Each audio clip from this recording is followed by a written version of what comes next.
सबोंगो जी यीशु। संत योहन का सुसमाचार अध्याय 1 पद संख्या 14। शब्द ने शरीर धारण कर हमारे बीच में निवास किया। सवाल है कि क्या ईश्वर मनुष्य बन सकते हैं या ईश्वर क्यों मनुष्य बन गया। क्रिसमस की आधी रात में अपनी पत्नी और बच्चे गिरजा जाते समय एक आदमी ने उनसे कहा, मैं इस बार रात मिसा में नहीं जाऊंगा क्योंकि मनुष्यों को बचाने के लिए ईश्वर मनुष्य बन जाने का तर्क मुझे समझ में नहीं आया और इसी बात को अपनाने में मैं पूरी तरह से असमर्थ हूँ। और वे गिरजा चले गए और वह आदमी अपने घोड़ों की देखभाल करते हुए समय व्यतीत किया।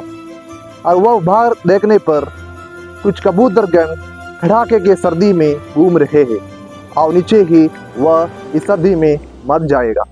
वो आदमी कुछ दाना लेकर एक कमरा में डाल दिया और गर्मा गर्म वातावरण की ओर आकर्षित करते हुए इशारा किया, लेकिन वे कबूतरगण कुछ दाना छूकर चले गए और वह आदमी उन कबूतरगण के पीछे पीछे हो लिए और वे कबूतरगण उनके हाथ से फिसल गए और दूर चले गए।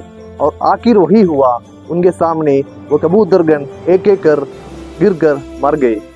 उसी समय रात वाली मिसा की घंटी बज गई और तुरंत उनके मन में एक चिंता आ गई।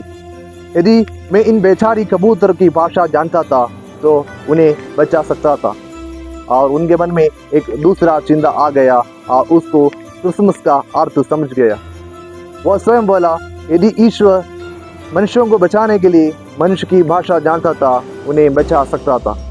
ईश्वर मनुष्यों की भाषा बोलने का त्योहार है क्रिसमस या क्रिस्त जयंती। सबों को ईश्वर आशीर्वाद प्रदान करे। आमीन।